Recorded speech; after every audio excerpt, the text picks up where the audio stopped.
আমরা কৃষ্ণনগর রূপকথার পক্ষ থেকে ভারতবর্ষের ৭৯তম স্বাধীনতা দিবস পালন করছি। আমরা প্রথমে যেটা করব, আমাদের সভাপতি মাননীয় শুভানু মৈত্র মাল্যদান করবেন গান্ধীজি গলায়।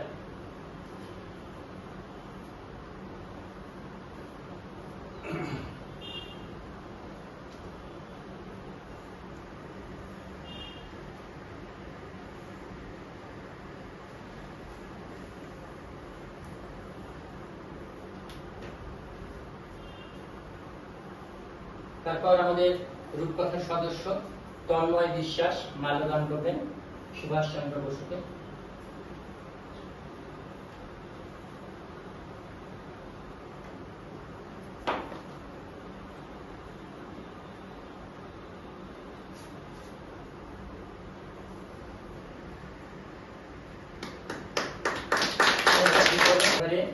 আমাদের রূপকথার সদস্য নারায়ণ চন্দ্র বৈরাগী রবীন্দ্রনাথের গলায় মাল্যদান করবেন।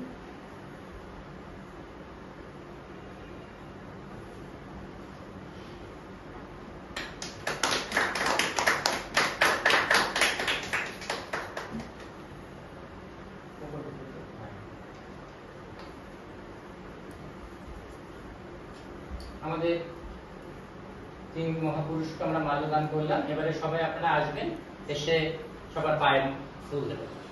একজন একজন করে আসুন।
মাল্যদান পর্ব এখানে শেষ হলো।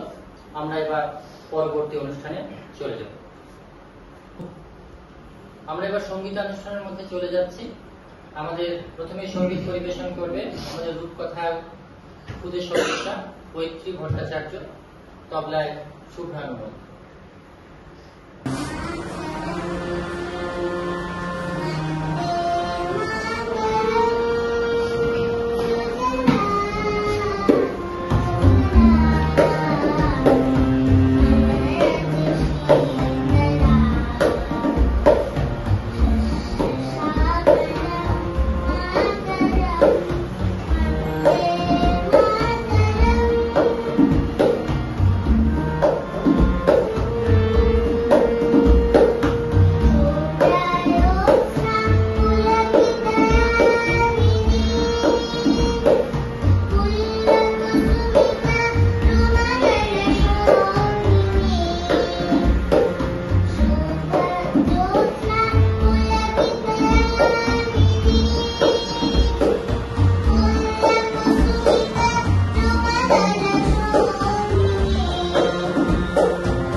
সুনীল গঙ্গোপাধ্যায়ের কবিতা সেই সব স্বপ্ন। কারাগারের ভিতর পড়েছিল জ্যোৎস্না, বাইরে হাওয়া, বিষম হাওয়া, সেই হাওয়ায় নশ্বরতার গন্ধ। তবু ফাঁসির আগে দীনেশ গুপ্ত চিঠি লিখেছিল তার বৌদিকে, আমি অমর, আমাকে মারিবার সাধ্য কাহার না। মধ্যরাত্রে আর বেশি দেরি নেই, প্রহরের ঘণ্টা বাজে, শান্তিও ক্লান্ত হয়। শিয়রের কাছে এসে মৃত্যু বিমর্ষ বোধ করে। কর্নেল সেলে বসে প্রদ্যোৎ ভট্টাচার্য লিখছে, মা, তোমার প্রদ্যোৎ কি কখনো মরতে পারে? আজ চারিদিকে চেয়ে দেখো, লক্ষ প্রদ্যোৎ তো তোমার দিকে চেয়ে হাসছে। আমি বেঁচে রইলাম মা, অক্ষর। কেউ জানতো না সে কোথায়। বাড়ি থেকে বেরিয়েছিল ছেলেটি, আর ফেরেনি। জানা গেল দেশকে ভালোবাসার জন্য সে পেয়েছে মৃত্যুদণ্ড। শেষ মুহূর্তের আগে পোস্টকার্ডে দীনেশ গুপ্ত চিঠি লিখেছিল তার ভাইকে, অমাবস্যার শ্মশানে ভীরু ভয় পায়, সাধক সেখানে সিদ্ধি লাভ করে। আজ আমি বেশি কথা লিখব না, শুধু ভাবো মৃত্যু কত সুন্দর। লোহার শিকের উপর হাত, তিনি তাকিয়ে আছেন অন্ধকারের দিকে। দৃষ্টি ভেদ করে যায় দেওয়াল, অন্ধকার ও বাংময় হয়। সূর্য সেন পাঠালেন তার শেষ বাণী, আমি তোমাদের জন্য কি রেখে গেলাম? শুধু একটি মাত্র জিনিস, আমার স্বপ্ন, একটি সোনালী স্বপ্ন। এক শুভ মুহূর্তে আমি প্রথম এই স্বপ্ন দেখেছিলাম। সেই সব স্বপ্ন এখনো বাতাসে ঘুরে বেড়ায়, শোনা যায় নিঃশ্বাসের শব্দ। আর সব মরে, স্বপ্ন মরে না, অমরত্বের অন্য নাম হয়।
একটি চৈনিক গল্প মনে পড়ছে।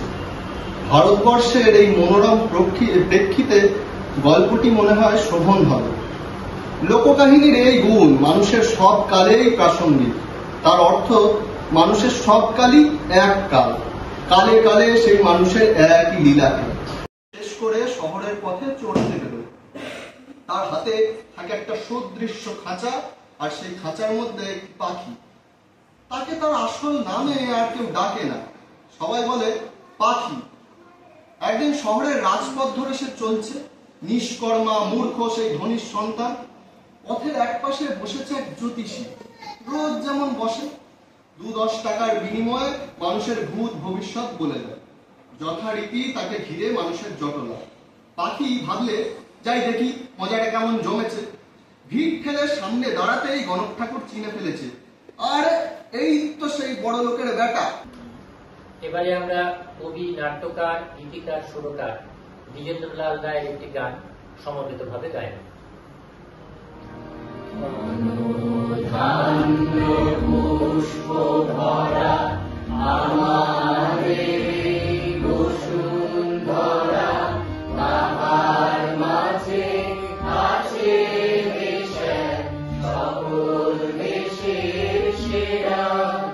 বসে স্বপ্ন দিয়ে তৈরি সে দেশ, স্মৃতি দিয়ে ঘেরা। এমন দেশ কি কোথাও খুঁজে পাবে না গো তুমি।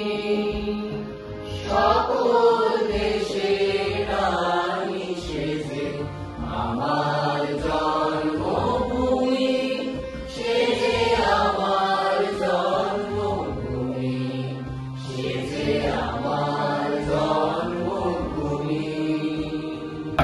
জনগণ মন অধিনায়ক জয় হে, ভারত ভাগ্য বিধাতা। পঞ্জাব সিন্ধু গুজরাট মারাঠা, দ্রাবিড় উৎকল বঙ্গ, বিন্ধ্য হিমাচল যমুনা গঙ্গা, উচ্ছল জলধি তরঙ্গ। তব শুভ নামে জাগে, তব শুভ আশিস মাগে, গাহে ভব জয় গাথা। জনগণ মঙ্গল দায়ক জয় হে, ভারত ভাগ্য বিধাতা। জয় হে, জয় হে।